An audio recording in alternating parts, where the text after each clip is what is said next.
Ini contoh Pak, makanya ada cerita Bapak Ibu. Cerita seorang murid dengan guru Pak. Antara santri dengan kiai. Ketika murid-murid kiai yang lain beli ke kiai kain, baju, peci, santri si kok ini sedih Pak dia. Kapanlah dalam hatinya aku pacak beli ke kiai hadiah. Kenapa? Karena gawe santri ini cuma bertanam ubi kayu Pak. Ubi kayu, tahu ubi kayu Pak Bahasa Cinanya singkong. Suatu hari Bapak Ibu dia panen ubi kayu, Begitu ubi sudah dicabut, dibersihkannya Pak, dibawanya lah ubi ini ke rumah Pak Kiai. Assalamualaikum Pak Kiai. Waalaikumsalam. Pak Kiai katanya, aku lama nian kepengen niat nak ngenjuk Kiai hadiah tapi aku belum mampu. Pagi ini Pak Kiai aku cuma panen ubi kayu. Minta tolong diterima Pak Kiai, tanda cinta aku, jangan dinilai harganya. Senyum kiainya Pak. Terima kasih anakku, kata Pak Kiai, kau masih ingat dengan aku. Begitu dia nak balik Bapak Ibu, ini Kiai pantangan Pak, nerima baik kalau tidak bales. Apa kata Pak Kiai? Anakku, aku di belakang punya kambing siko. Nah kambing itu mbeklah kau, mudah-mudahan ada manfaat. Alhamdulillah Bapak Ibu. Pokoknya sepanjang perumahan top ini Pak, kambing itu diseret nyorai senyum, tersenge-senge. Lah, sedekah ubi kayu balik dinyuk Kiai kambing. Ini wong ikhlas. Nah di jalan Pak, baru sampai depan Indomaret, bertemu kawannya. Uji kawannya dari mana kanco kau? Aku dari rumah Pak Kiai katanya. Ngenjuk Pak Kiai ubi kayu, nah balik aku alhamdulillah dinyuk Pak Kiai kambing. Muncul otak bandit kawannya. Menmak itu kata kawannya, aku nak beli ke Kiai kambing yang lebih besar. Siapa tahu balik kakek aku dinyuk Pak Kiai motor aja. Dibeli kenya Pak kambing bertanduk yang lebih besar, diantar kenya ke rumah Pak Kiai. Pak Kiai minta terima ke uji Kiai, ya terima kasih. Dalam hati Kiai, alhamdulillah untung dikit jadilah sedekah kambing kecil balik kambing besar. Juara juga Kiai ini. Begitu muridnya nak balik, Pak Kiai katanya, aku pamit nak balik. Uji Pak Kiai, terima kasih anakku. Aku tak katik balasan apa-apa. Aku di belakang ada ubi kayu sebungkus, mbeklah kau. Karena beramal minta balasan. Walaupun sedekahnya kambing, baliknya ubi kayu. Diikhlas Pak. Ya, itulah ikhlas Bapak Ibu. Yang kedua dengan dasar ilmu Pak. Dengan dasar ilmu. Orang bodoh dengan orang berilmu tidak sama Pak ibadahnya. Allah sudah katakan dalam Al-Quran, Qul hal yastawil ladzina ya'lamuna wal ladzina la ya'lamun, kata Allah. Katakan apakah sama orang-orang yang mengetahui dan orang-orang yang tidak mengetahui? Oh beda, tidak sama nilainya. Walaupun tegak sama berdiri, mulut sama bertakbir, rukuk sama merendah, sujud sama menghinakan diri, walaupun salam sama berpaling. Tapi orang bodoh dan orang alim nilai ibadahnya tidak bisa sama Bapak Ibu. Maka Syekh Ibn Ruslan dalam kitab Zubatnya mengatakan, fakullu man bi ghairi ilmin ya'mal a'maluhu mardudatun la tuqbal. Setiap orang tanpa dasar ilmu dia beramal, amalnya mardud, tertolak, la tuqbal, tidak diterima oleh Allah. Kenapa? Tidak punya ilmu, bodoh. Maka apa alasan kita bertahan dalam kebodohan? Kezaliman yang paling hebat, udah tahu diri bodoh tapi tidak mau belajar Pak. Bapak Ibu, kalau di dunia ini Pak, selagi urusan manusia sama-sama manusia, tidak kata tidak selesai Pak. Selesai kalau selagi lidah masih pandai bersilat lidah, selagi otak masih punya pemikiran yang culas, semua bisa selesai. Tapi ketika kita dihadapkan di hadapan Allah, baru Allah tanya kita satu pertanyaan, lidah kita sudah tidak mampu untuk menjawab. Apa ditanya Allah? Ya fulan, ngapo kau tidak pacak ngaji? Apa yang bakal kita jawab di hadapan Allah? Ketika Allah tanya, ya fulan, kenapa salat kau salah? Apa yang bakal kita jawab di hadapan Allah Subhanahu wa ta'ala? Lisan sudah tidak bisa bersilat lidah. Tidak ada persekongkolan lagi ketika kita sudah di hadapan Allah Subhanahu wa ta'ala. Baru satu pertanyaan Pak, kita sudah tidak mampu untuk menjawab. Belum lagi Allah tanya, ngapa kau tidak belajar? Apa yang bakal kita jawab? Ngapa ibadahmu salah? Ya. Baru satu pertanyaan. Tidak sama Pak, ibadahnya orang yang berilmu dengan orang yang bodoh.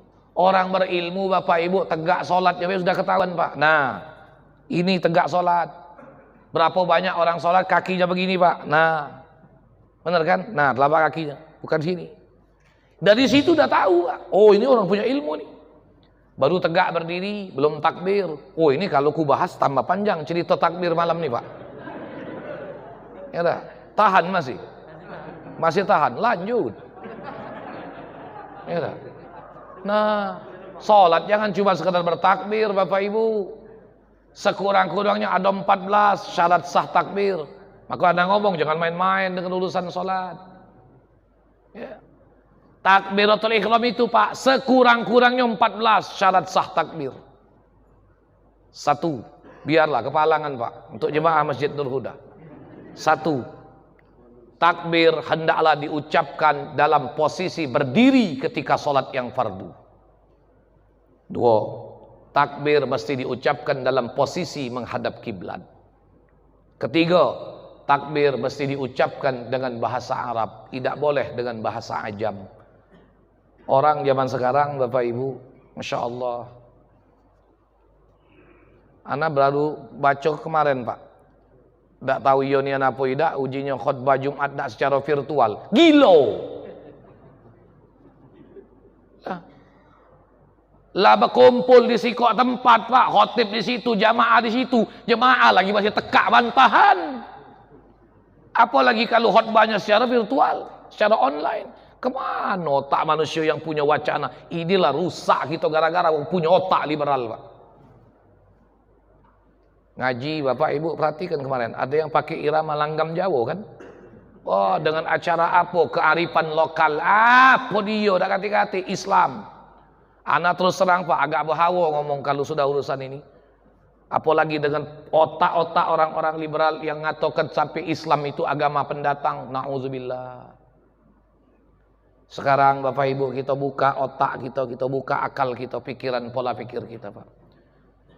Orang yang berani ngomong model itu, Islam itu agama pendatang, agama yang arogan, tidak ada toleransi, itu manusia gilo Pak, tidak ngerti tentang Islam.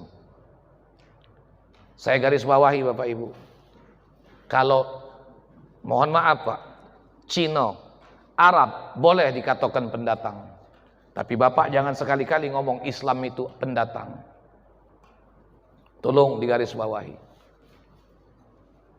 Sekali lagi, anak bukan untuk menimbulkan polemik Pak, tapi mari kita bedah pikiran kita. Kalau dia mengatakan Islam itu agama pendatang, hei saudara, anak yang ngomong, Abdul Majid Dahlan yang ngomong, anak kepengen tanya, Anda hidup di bumi siapa sekarang? Jawab, di bumi yang menjadikan Anda muncul hidup di bumi ini siapa? Allah. Yang memberi Anda rezeki siapa? Allah. Islam agama dari mana?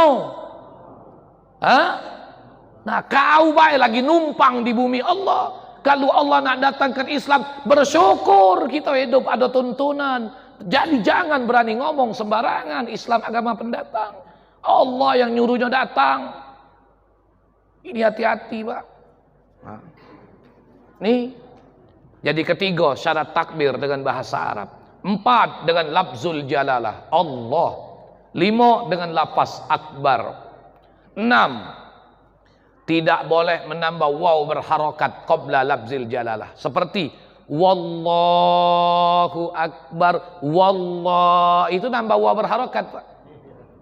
7, tidak boleh mematkan huruf alif pada lafzul jalalah. Huruf alif itu dah pada lafaz Allah tak boleh dipanjangkan, seperti Allahu Akbar, tidak boleh. Yang benarnya Allahu Akbar.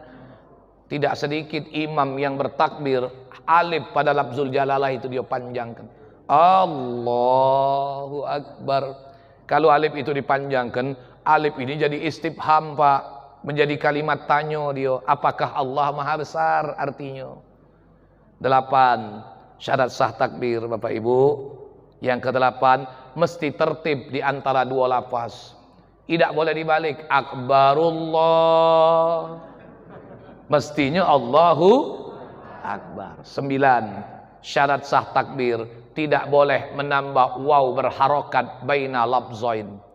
Allahu Akbar. Allahu Akbar. Ada waw berharokat. Ke-10 syarat sah takbir. Tidak boleh menambah waw sukun antara dua lafaz. Allahu Akbar. Hu, ada waw mati itu. Tidak boleh. Syarat yang ke-11. Tidak boleh mewakopkan antara dua lafaz dengan wakop yang lama, apalagi wakop yang sebentar, yang memang sengaja diniatkan untuk wakop. Tidak boleh.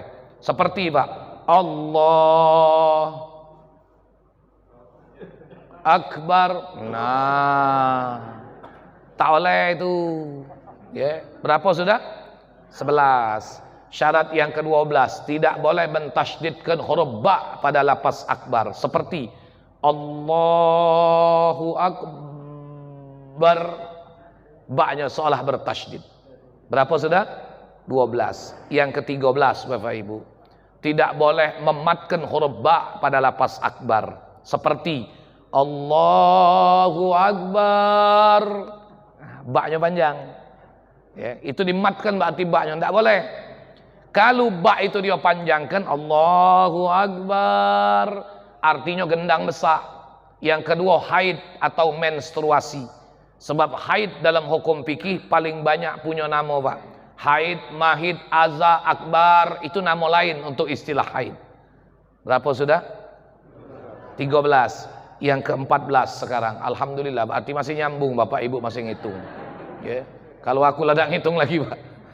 Yang ke-14 Bapak, kalau solatnya solat yang berwaktu, mesti yakin masuk waktu dulu, baru sah hukum takbiratul ihramnya.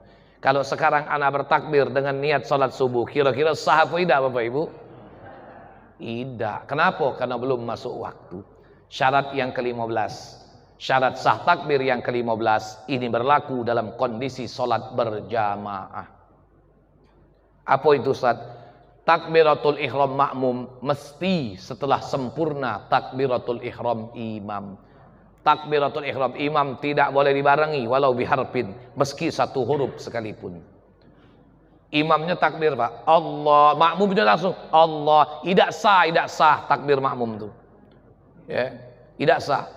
Tapi mesti Allahu Akbar, baru makmum. Setelah yakin imam sempurna bertakbir, baru makmum sah bertakbir. Allahu Akbar. Berapa jumlahnya? 15. Ada tambahan sikok lagi Pak. Ini menurut ulama ahlul Quran, menurut ulama-ulama yang ahli Quran. Kenapa? Huruf ra pada lafaz akbar mesti dibaca tebal dan getarnya tidak boleh lama. Allahu Akbar tebal. Kenapa huruf ra kalau dibaca waqaf? Apabila huruf terakhir sebelumnya berbaris fathah mesti dibaca tebal. Allahu Akbar. Dan tidak boleh lama getar. Allahu Akbar. Nah, kacau. Rusak sekaset salat, ya. Nah. Jadi begitu di total berapa jumlahnya? 6. Baru takbir. Ibu sanggup ngulangi 16 tadi? Tidak sanggup. Nah. Baru takbir, Bu. Belum Fatihah. Nah, ngapa belenah itu? Baru takbir, belum Fatihah. Fatihah Pak, 7 ayat, 14 tasydid, 29 kalimat, 156 huruf. Bapak Ibu pernah menghitung ada berapa huruf hijaiyah yang idak katik dalam Fatihah? Nah. Berapa Pak? 1. Pakam, tepat sekali salahnya. Yo, anggaplah ini oleh-oleh kita peringatan Isra Mi'raj malam ini, ada ya? Nah, jadi Bapak Ibu, huruf hijaiyah yang idak katik dalam Fatihah ada 7. Siapa jawab 1 tadi?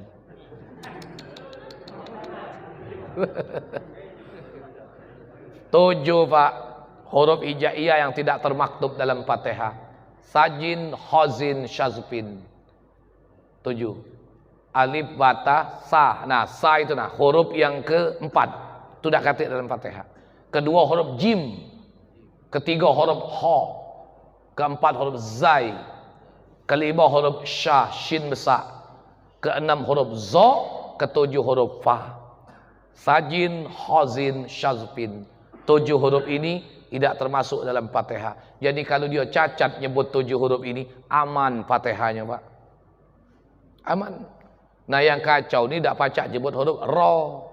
Kata guru ngajinya, ra. Kata guru ngajinya, ra. Banyak makan pempek ke rup cuka. Nah, aman mak iko duk tak oleh kau iko jadi imam, tak baca. Tidak boleh jadi imam. Artinya dia orang yang ummi. Ya, arti ummi itu cacat dalam menyebutkan hurufnya. Bukan berarti Islam untuk memilih-pilih Bapak Ibu, bukan berarti Islam pilih kasih. Justru menyelamatkan kita. Kalau kita tidak mampu nyebut huruf hijaiyah, kenapa kita tidak boleh imam? Sebenarnya itu Allah menyelamatkan kita, jangan nanggung dosa orang banyak. Ya. Kalau orang yang ummi tidak boleh jadi imam, biar dia selamat. Kenapa Bapak Ibu? Orang yang ummi, orang yang cacat hurufnya tidak boleh jadi imam. Saya juga tahu Bapak Ibu. Kenapa orang yang ummi tidak boleh jadi imam? Karena orang yang jadi imam, dia menanggung bacaan Fatihah makmum yang masbuk. Bapak Ibu pernah masbuk tak salat? Nah, imam lagi baca ayat wala antum abiduna ma a'bud. Kita masuk. Sampai di tempat salat, kita takbir. Allahu Akbar. Baru kita takbir, tiba-tiba imam lakum dinukum waliyadin. Allahu Akbar. Rukuk dah imam. Nah, kati lokaknya Bapak Ibu bakal kelar baca Fatihah. Kalau imam sudah jadi Bapak Ibu kan langsung rukuk, sudah bertakbir, tomak nina sedakap langsung rukuk. Apa kata Rasulullah? Man adrakar ruku' faqad adrakar rakaat. Siapa yang mendapati rukuk atau makninah bersama imam, maka dia mendapati rakaat. Artinya Fatihahnya sudah ditanggung oleh imam. Nah, bagaimana mungkin si imam akan menanggung bacaan Fatihah makmum yang masbuk itu kalau Fatihah imam dewek salah? Nyambung tak Bapak Ibu? Ngapa pecah ngantuk lu? Kira-kira paham tak dengan penjelasan ini? Alhamdulillah paham. Habis selesai ceramah lah paham. Ya. Nah, jadi jangan main-main dengan urusan sholat. Baru Fatihah Pak. Ya. Nah iya. Jadi Masya Allah hati-hati kita, jangan sembarangan dengan urusan sholat. Jadi mudah-mudahan apa yang kami sampaikan malam hari ini Bapak Ibu ada jadi ilmu pengetahuan dan manfaatnya buat kita sekalian. Rasakulah sudah hampir, hitunglah dewek lah. Ya, mudah-mudahan ada manfaatnya apa yang anda sampaikan pada malam hari ini.